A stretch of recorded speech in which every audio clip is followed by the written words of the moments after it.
I've been getting a lot of questions recently about some of the nitty-gritty that goes into running a monthly mail club, which is the perfect excuse to finally use this footage that I filmed back in January and just haven't ever posted.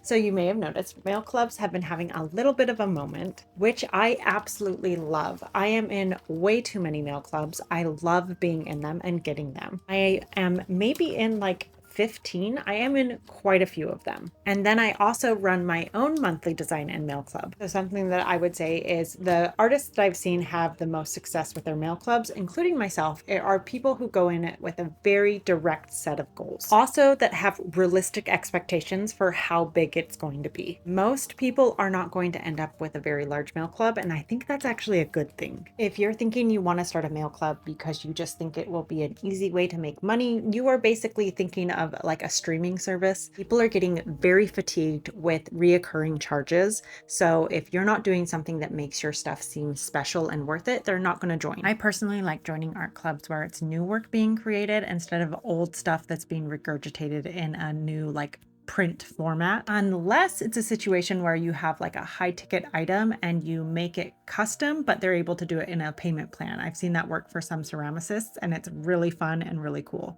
So for me, it was really important to make sure that mine was affordable and met people where they were at and gave them access to my art at a lower dollar point. My mail club goals were: one, I wanted it to be able to pay for all of its own supplies. Two, I was hoping it would eventually cover my student loan payment. Third, I wanted to build out a series that felt very cohesive. And fourth, I wanted to give myself a deadline that kept me busy and creating art. I work full time and my mail club right now takes up almost all of my free time, and I am fine with that. But for a lot of people, that would not be sustainable or something that they would want to do. A lot of the mail clubs that I join, the artists are not going into it kind of knowing exactly what a time commitment it's going to be for them.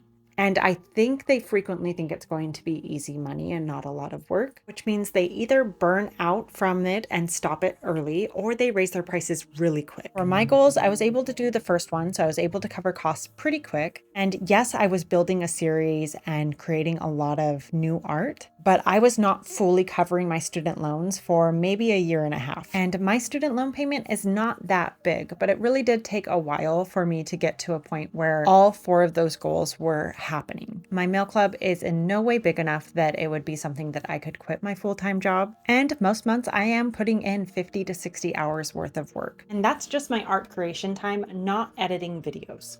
If you are wanting to start one, I would highly recommend it. I've been doing one for about 2.5 years. Just go into it clear-eyed, and if we're mutuals, there's a high chance that I'll try and join.